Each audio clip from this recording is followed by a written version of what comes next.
అందరికీ నమస్కారం. ఈరోజు కథ పేరు అత్తింట అమ్మ.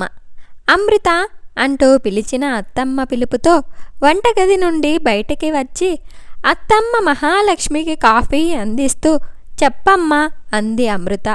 అమృత, నీకెన్నిసార్లు చెప్పాలమ్మా, పెళ్ళై ఇంకా 4 నెలలు కాలేదు. అప్పుడే వంట వార్పు అనకుండా చక్కగా నీ భర్తతో ఎంజాయ్ చెయ్యమని చెప్పానా? వంట మనిషి ఉందిగా, ఇవన్నీ నీకెందుకంటే వినవెందుకే అంది ప్రేమతో కూడిన కోపంతో మహాలక్ష్మి. అమ్మ, నువ్వెంత చెప్పినా తను వినదు. అమ్మ సర్పంచ్గా ఈ గ్రామానికి రాత్రనక పగలనక ఎంతో సేవ చేస్తున్నారు. ఆమె ఆరోగ్యం కాపాడాల్సిన బాధ్యత మనదే. వంట వాళ్ళను నమ్ముకుంటే ఎలా? వేళకు మంచి ఆహారాన్ని అందిస్తేనే అమ్మ ఆరోగ్యంగా ఉంటుంది. ఇప్పుడు సుఖపడాల్సింది మనం కాదు, అమ్మ అంటుంది. నీ ముద్దుల కోడలు అన్నాడు అరవింద్ కంప్లైంట్ చేస్తున్నట్లుగా. అవునటే పిచ్చి పిల్ల, రా ఇలా కూర్చో అంటూ తలపై చెయ్యి వేసి అమృత నుదుటిపై ప్రేమగా ముద్దు పెట్టింది మహాలక్ష్మి. ఏమోరా, ఈ పిల్ల వచ్చినప్పటి నుండి ఇంటి బాధ్యతంతా తానే చూస్తుంది. అన్నీ తానై అందరికీ ఏం కావాలో చూస్తుంది. నా బంగారు తల్లి, దీని రాకతో మన ఇంటికి కొత్త కళ తెచ్చిందిరా. సంతోషంగా ప్రశాంతంగా ఉండటంతో ఇప్పుడు నా ఆరోగ్యం కూడా చాలా బెటర్ అనిపిస్తుంది.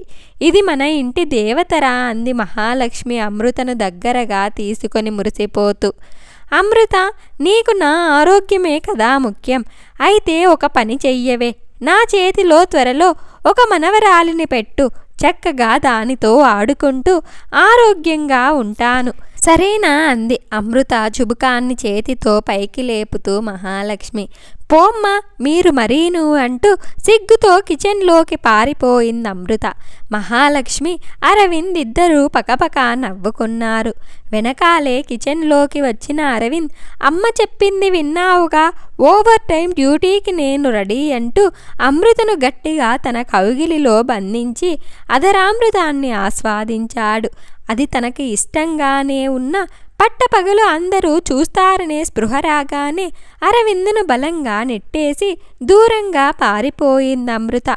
ఆనందం వెల్లి విరుస్తున్న ఆ కుటుంబానికి ఏ దిష్టి తగిలిందో ఏమో కానీ పెను విషాదం ఆ కుటుంబాన్ని చుట్టుముట్టింది. ఊహించని ఆ సంఘటన ఆ కుటుంబాన్ని అతలాకుతలం చేసింది. ఒకరోజు పొరుగు ఊరికి వెళ్ళి వస్తున్న అరవింద్ రోడ్ యాక్సిడెంట్లో చనిపోయాడు. ఎంతో కష్టం, ఎవరూ తీర్చలేని వేదన. తల కొరివి పెట్టాల్సిన కొడుకు కళ్ళ ముందే కానరాని లోకాలకు కనపడకుండా వెళ్ళిపోయాడు. ఏ అచ్చట ముచ్చట తీరకముందే అభం శుభం తెలియని కొత్త పెళ్లి కూతురు అమృత జీవితం మోడువారిపోయింది. అమృత, అమ్మా అమ్మా అంటూ తనను పట్టుకొని ఏడుస్తుంటే మహాలక్ష్మి గుండె చెరువయ్యింది. భర్తను చూపిస్తూ, బావ చూడమ్మా ఎంత లెమ్మన్నా లేవట్లేదు, నువ్వన్నా చెప్పమ్మా, నువ్వు చెబితే బావ లేస్తాడమ్మా, లెమ్మని చెప్పమ్మా అంటూ అమాయకంగా అమృత రోదిస్తుంటే వచ్చిన వాళ్ళంతా కన్నీరు మున్నీరయ్యారు. మొగ దిక్కులేని సంసారమైన ఊర్లో సర్పంచ్గా తనకున్న మంచితనంతోనే ఊరి వారంతా ఆ కుటుంబానికి అండగా నిలబడ్డారు. పుట్టెడు దుఃఖం దిగమింగి గుండె రాయి చేసుకుని కార్యక్రమాలన్నీ పూర్తి చేసింది మహాలక్ష్మి. రోజులు భారంగా గడుస్తున్నాయి. అందరూ జీవోత్సవాల్లా ఏదో బతుకుతున్నారు. అమృత తండ్రి ఒకరోజు ధైర్యం చేసి, అక్కయ్య, అమృతను మా వెంట తీసుకువెళ్తామని అడిగాడు.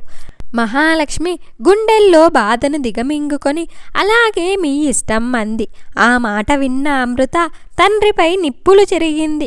ఇక నాకు తల్లైనా తండ్రి అయినా ఈ అమ్మే అని, తనను వదిలిపెట్టి ఏ పరిస్థితుల్లోనూ రాలేనని తెగేసి చెబుతూ ఒక్కసారిగా వెళ్ళి మహాలక్ష్మి ఒడిలో గువ్వలా ఒదిగిపోయి వెక్కి వెక్కి ఏడ్చింది. మహాలక్ష్మి కూడా మాట్లాడే ధైర్యం చెయ్యలేకపోయింది. ఇక చేసేది లేక అమృత తల్లిదండ్రులు కన్నీళ్లు పెట్టుకుంటూ ఇక నీదే భారమంటూ మహాలక్ష్మి చేతులు పట్టుకొని బిడ్డ జాగ్రత్త అని చెప్పి వెళ్ళిపోయారు. రోజులు, వారాలు, నెలలు, కాలం అనేక తీపి చేదు జ్ఞాపకాలను మిగుల్చుతూ సాగిపోతోంది. ఆనందంతో ఉన్నప్పుడు కాలం ఎలా గడుస్తుందో అర్థం కాదు. ఒక్క సంవత్సరం కూడా క్షణంలా గడిచిపోతోంది. కానీ అదే కాలం విషాదంలో ఒక్కో క్షణం ఒక యుగంలా గడుస్తుంది. కానీ కాలానికున్న గొప్పతనం ఏంటంటే గాయాలన్నింటినీ మాన్పివేస్తుంది. మరిచిపోలేకపోతే మనిషికి భవిష్యత్తుండదేనేమో. ఈ గాయాలన్నీ మాన్పి ఎలాగైనా మళ్ళీ తన ఇంటికి కొత్త సంతోషాన్ని తీసుకురావాలనుకుంది మహాలక్ష్మి. తానుండగానే అమృతకు ఒక మంచి జీవితాన్ని అమ్మ స్థానంలో నిలబడి అందించాలని దృఢంగా అనుకుంది. ఎలాగైనా అమృతను మళ్ళీ పెళ్లికి ఒప్పించాలనుకుంది. కానీ ఇది ఎంత తేలికైన వ్యవహారం కాదు. ఊరి వాళ్ళ వ్యతిరేకతను, కులం, మతం అనే ఛాదసవాదుల మూర్ఖత్వాన్ని కూడా ఎదుర్కోవాల్సి వస్తుందని ముందే ఊహించింది. అందుకే అందరి సలహాలడిగి ఇబ్బంది పడటం కన్నా తన నిర్ణయాన్ని అందరికీ చెప్పి ఒప్పించాలనుకుంది. ఒకరోజు తన నిర్ణయాన్ని ఊరి వాళ్ళ ముందు ప్రకటించింది. కానీ దీనిని చాలామంది వ్యతిరేకించారు. కానీ ఊరి మహిళలంతా మహాలక్ష్మిని సమర్థించారు. నీ వెంటే మేముంటామని గట్టిగా చెప్పారు. కొద్ది రోజుల్లోనే మహాలక్ష్మిని సమర్థించే వాళ్ళ సంఖ్య పెరిగింది. ఇక కుల, మత పెద్దల ఇష్టం లేకపోయినా ఊరి మాటను కాదనలేకపోయారు. అమృత తల్లిదండ్రులకు కూడా ఎన్నో విధాలుగా నచ్చచెప్పి ఒప్పించింది మహాలక్ష్మి. ఇక మిగిలింది అమృత. అన్నింటికన్నా ఇదే కష్టమైన పని. కానీ ఎలాగైనా ఒప్పించాలనుకుంది మహాలక్ష్మి. ఒకరోజు ఉదయమే అమృతను మెల్లగా కదిలించింది. కానీ అమృత రియాక్షన్కు మహాలక్ష్మి నెవ్వరపోయింది. అమ్మ, నేనెంత భారమయ్యాను నీకు? నువ్వు నన్ను ఇంట్లో నుండి వెళ్ళగొట్టాలనుకుంటున్నావా అమ్మ? కనీసం ఒక పని మనిషిలా కూడా ఈ ఇంట్లో ఉండటానికి పనికిరానా అమ్మ అంటూ బోరుమని ఏడ్చింది. మహాలక్ష్మికి కూడా దుఃఖం కట్టలు తెంచుకుంది. కాస్త తేరుకున్నాక, అది కాదే, నాకు వయసు పైబడుతోంది. నిన్నిలా చూస్తూ నేను ప్రశాంతంగా ఉండలేకపోతున్నా. పైగా వయసులో ఉన్న ఆడపిల్ల ఒంటరిగా ఉంటే వచ్చే ఇబ్బందులెన్నో నీకు తెలీదే. బతకడం కన్నా ఒక్కోసారి సూటిపోటి మాటలు, ఆకలి చూపులు తట్టుకోవటం కష్టమే అని నచ్చచెప్పింది. లోకం వేసే నిందలు భరించలేవు తల్లి అని వివరించింది. భవిష్యత్ ఎలా ఉంటుందో స్నేహితురాలిగా విడమరిచి చెప్పింది. తల్లిలా అనునయించి చెప్పింది. అమ్మ, ఇలాంటి పాడులోకంలో నేనుండలేను. మా అమ్మతో ఉండాలన్నా ఇన్ని బాధలైతే నాకీ బతుకే వద్దు. కాస్త విషమివ్వమ్మ, నీ ఒడిలో హాయిగా చచ్చిపోతానని ఏడ్చింది అమృత.